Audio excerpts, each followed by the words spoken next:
Assalamualaikum, kembali lagi dengan saya Helmi.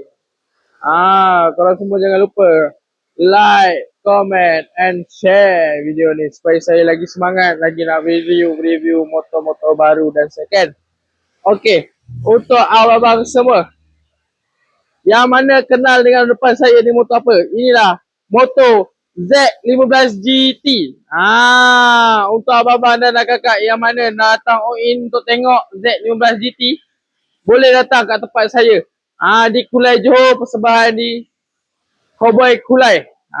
Untuk abang-abang dan kakak tu yang mana berminat untuk mencari Z15 GT berwarna merah hitam, kita baru saja mendarat petang saja tadi.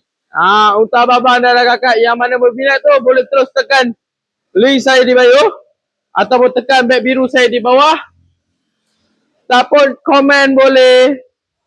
Komen pun boleh. Kalau sudi tolong like, yang sudi share boleh tolong share, yang sudi follow boleh tolong follow. Untuk abang-abang kakak semua, depan saya Z15 GT. Bye bye. Assalamualaikum.